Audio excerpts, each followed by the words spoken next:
hello guys আমার প্রতিটো ধর্মর প্রতিজন মানুষের কারণে নিজের ধর্মটো বহুত বেশি ইম্পর্টেন্ট বহুত বেশি আবেগিক লগতে বহুত বেশি গুরুত্বপূর্ণ ইটা কথাটো হল একজন হিন্দু ধর্মাবলম্বী হিসাবে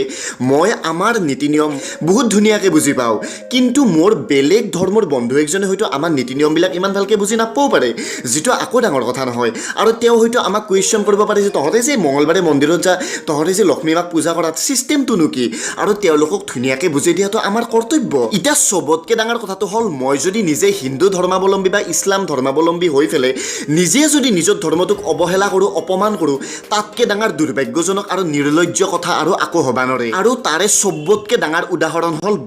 বলিউডে মাজে মাজে কিছুমান চিনেমা বনায় তাৰে উগ্ৰপন্থী কেৰেক্টাৰটোৰ নামটো দিব সংখ্যালঘু মানুহ একজনৰ নাম আৰে কিয়া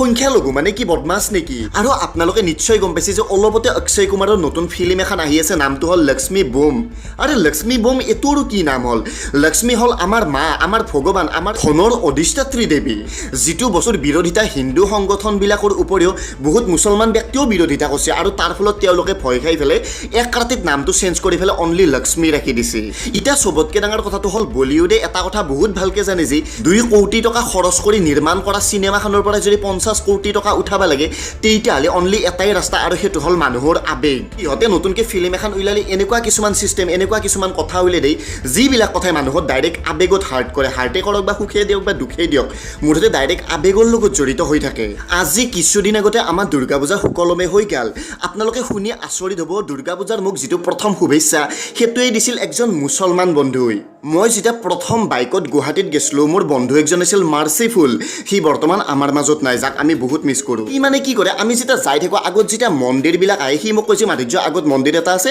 বাইকখন শ্ল' কৰি দিম সেৱা কৰি ল'বা আপোনালোকে ভাবক কিমান বেছি ৰেছপেক্ট একচুৱেলি কথাটো আমাৰ বিলাকৰ মাজত মিলা প্ৰীতিটো সদায় ঠিকে থাকে কিন্তু আমাৰ মাজত বিভেদনে এই চিষ্টেমবিলাকে যিবিলাক বস্তুৰ বিৰোধিতা আপোনালোকেও কৰা উচিত তো আপোনালোকে যদি মোৰ এই ভিডিঅ'টো ভাল পালাক লাইক কৰক শ্বেয়াৰ কৰক চেনেলটো যদি ছাবস্ক্ৰাইব কৰা নাই পিছৰখিনি নকম ডেফিনেটলি জানে তো অতি সোনকালে লগ পাম আৰু এটা নতুন ইণ্টাৰেষ্টিং ভিডিঅ'তে তেতিয়ালৈকে thank you so' much take care